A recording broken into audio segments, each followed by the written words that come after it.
Bharat was in the midst of fighting the thickening corona pandemic situation when the news of Chinese attempt to encroach into Ladakh's Galwan region and the ensuing struggle of our armed forces rattled the country.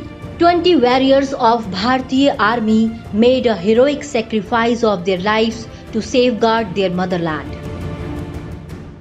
This damage garnered many headlines in the media, with few news features touting this bloody struggle to be one of its kind since the Bharat-China War of 1962.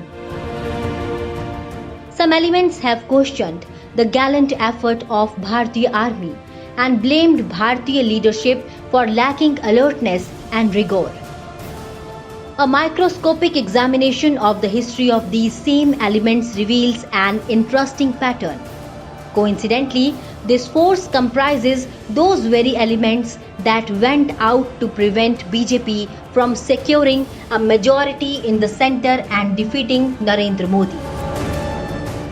The fact is, including the current crisis, many other geopolitical and socio-economic challenges faced by Bharat today are the making of myopia, impracticality, poor leadership and lack of cohesive understanding of the concept of Rashtra of these very elements. Perhaps till now China had not experienced the kind rigor, courage and forbearance displayed by Bharatiya leadership in the recent past at Dokalam and now at Galwan. After 1962, China has been regularly exerting encroachment efforts which were not met with a planned and forceful opposition till recently. Such resistance cannot be staged by the isolated display of valor of the armed forces.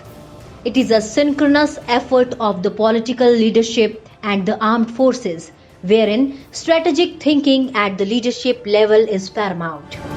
This fact became apparent when Bharat conducted a successful nuclear weapon test in 1998.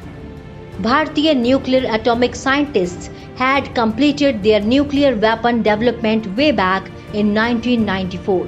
Still, they failed to conduct the test as the then leader of the country could not show the same courage as late Shri Atal Bihari Vajpayee ji displayed. This decision raised the standing of Bharat in the world, both as country and people. Since 2014, along with China, there is a fundamental change in the way Bharat has been dealing with the state-sponsored terrorism by Pakistan.